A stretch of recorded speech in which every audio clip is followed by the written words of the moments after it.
Let's get in to the noise chamber. Come on, Chris, let's go.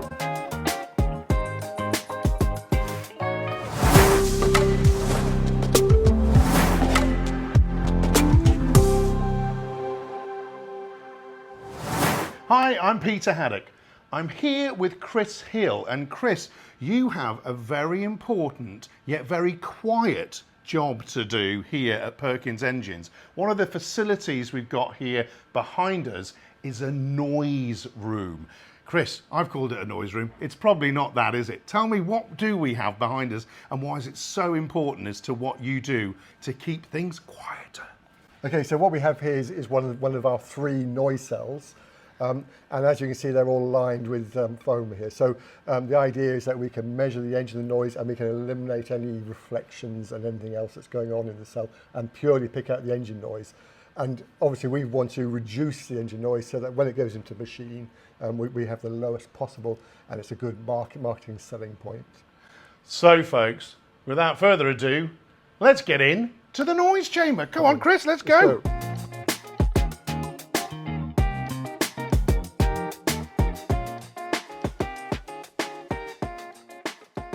So Chris, we're here inside the noise chamber, and it feels very strange, folks, because my ears are not really used to this because we've no echo in here, and I'm quite a loudspeaker, Chris. Also, we've got an engine in here, most importantly. Yep. Now, typically this engine, where would we find this engine? What kind of machine would we find it in? So this is one of the Perkins small three-cylinder engines, and we typically would go into like a mini excavator machine, or those sort of size machines. Yeah, so it's very small engines. So what's really interesting about those folks, and this is why the noise chamber is so important to me, is they're a small machine, you're cramming a lot into the space, and typically you can see those machines being quite noisy, and the sort of, when you see a stage 3 engine, for example, in that kind of machine, and they're a machine that people would come in and out of on the job site as well and work potentially close to. So noise is an impact, doesn't it, when you're trying to work in a tight, confined site and trying to do it safely. So what are we actually testing in here, and how can you, as the engineer, make this less noisy? So it's interesting what you say about the machines. It's very, very true. But the actual legislation on the engine, there isn't any legislation for noise on the engine. Oh, right. It's only when it gets into the machine. So obviously, if we can make the engine quieter, then as a noise, the main noise source, we're obviously helping the sort of machine groups and the people we sell the engines to make their engine quieter. So the legislation is on the actual machine.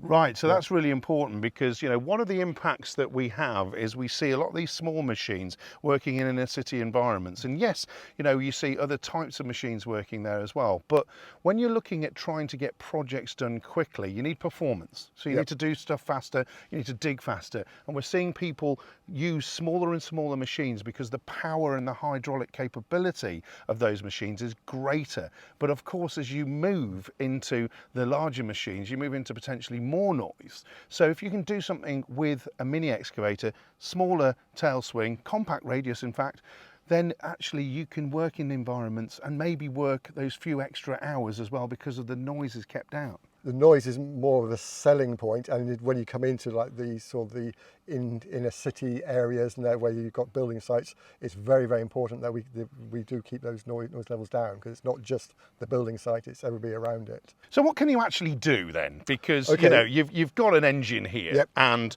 say it's quite noisy. What would you do to go, right, we're going to change a few things around and make it less noisy? Because you can't ramp it down. We need the performance. We need hydraulic performance more than ever now because of all the attachments you get. What do you do? So obviously the easiest way is to actually do it right from the start. So when you're designing the engine, we can design noise features into it. Okay. But quite often you will find that as the engine programs go forward, you take the sort of previous tier and then you make it more powerful or whatever. And so you've got the basic structure, but if we can make things heavier, if we can put lots of extra ribbing in, all these sort of things will help noise. So if we do have that capability, then we'll sort of put those design features in. The other area is obviously in the fueling, and obviously we can control that more now.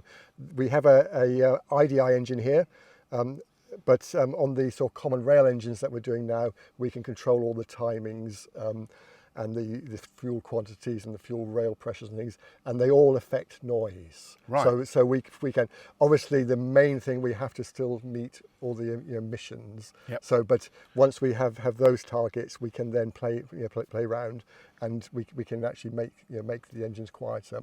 I've certainly found it really interesting coming into the noise chamber. In fact, it's made me want to speak quieter here, because it is quite a strange place to be in. But what we've got is we've got all of this technology, all of these sensors, cameras, microphones all around us, because we're taking every single tiny point of a decibel and we're recording that, we're tweaking it, and we're doing all of these different things that allow us to be quieter. And it's fascinating, isn't it, Chris? Oh, it's definitely, yes. So you can see there's some microphone array around, and these obviously we're using to measure the noise, and then we can compare with other engines or with other options on the engine. So folks, the other thing that we're testing in here, Chris, is how does music make a difference, as in noise, make a difference to the engines? Now, you just explained something to me, Chris. I'm going to do the actions. Please explain what I'm actually doing now. If I put this on the floor. Now, we're going to have to listen, folks, carefully.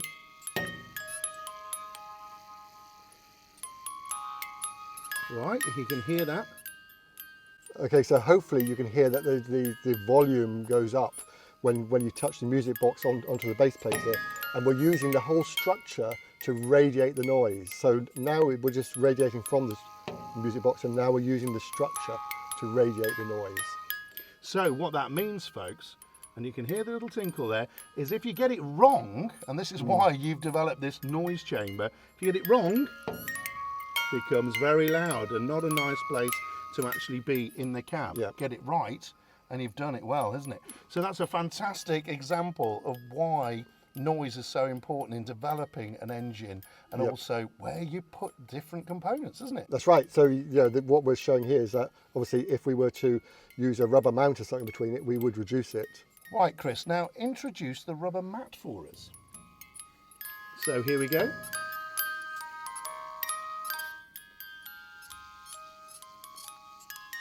What a difference.